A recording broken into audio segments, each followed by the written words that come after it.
This is the news in brief from the United Nations. Israeli authorities have continued to block life-saving aid from reaching northern Gaza 102 days since Hamas-led terror attacks triggered the war, UN humanitarians reiterated on Tuesday, as UN Secretary-General Antonio Guterres warned the long shadow of starvation stalks the people of Gaza. In the first 2 weeks of the year, only 7 out of 29 planned missions to deliver food, medicine, water and other life-saving supplies successfully reached their destinations north of Wadi Gaza, according to the Office for the Coordination of Humanitarian Affairs, OCHA. Echoing those concerns and highlighting the dire situation everywhere in the enclave, OCHA worker Olga Cherevko said that conditions were awful for those displaced in the south of Gaza too. Some people have not eaten in days, she said on Tuesday in a video posted on X, formerly Twitter. The children have no winter clothes. There's no medical care. The extent of needs is enormous, she added. In its latest update on the war on Sunday evening, OCHA noted that most of the Israeli denials involved fuel and medicines allocated for reservoirs, water wells and health facilities in the north.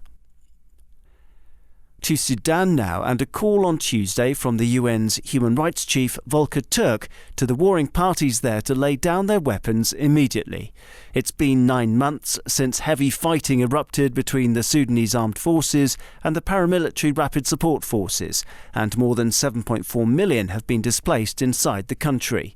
That number increased by 611,000 in just the last month as conflict uprooted communities from Al Jazeera and other states. On behalf of the UN High Commissioner for Human Rights, spokesperson Ravina Shamdasani said that the conflict has had a devastating impact in terms of numbers killed amid ongoing concerns about sexual violence and many other human rights violations. The High Commissioner has been very clear in his call to all parties to cease hostilities and to ensure the protection of civilians, to take all feasible precautions to minimize, in any case, harm, including attacks on civilians and civilian objects, to release all those who are arbitrarily detained, to immediately seize the use of landmines and other explosive ordnance that is clearly prohibited.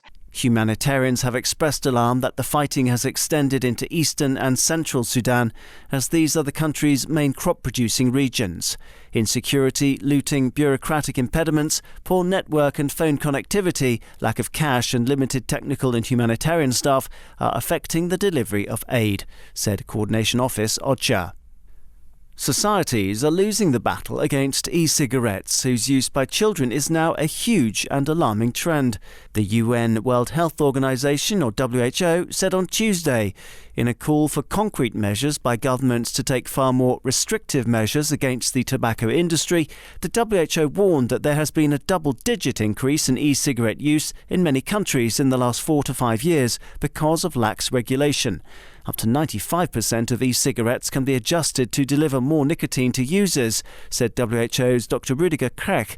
Here he is now speaking in Geneva. We have teachers calling us, especially in the UK, where you saw a 150% increase in the last 3 years of uptake of e-cigarettes by children, right?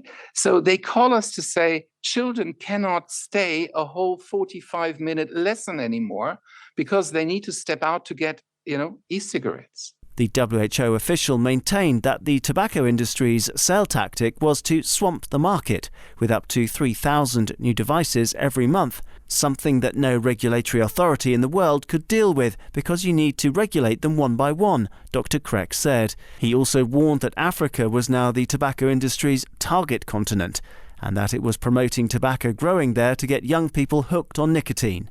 Once they recruit their victims, they know that they might have them for a longer period of time, he said. Daniel Johnson, UN News.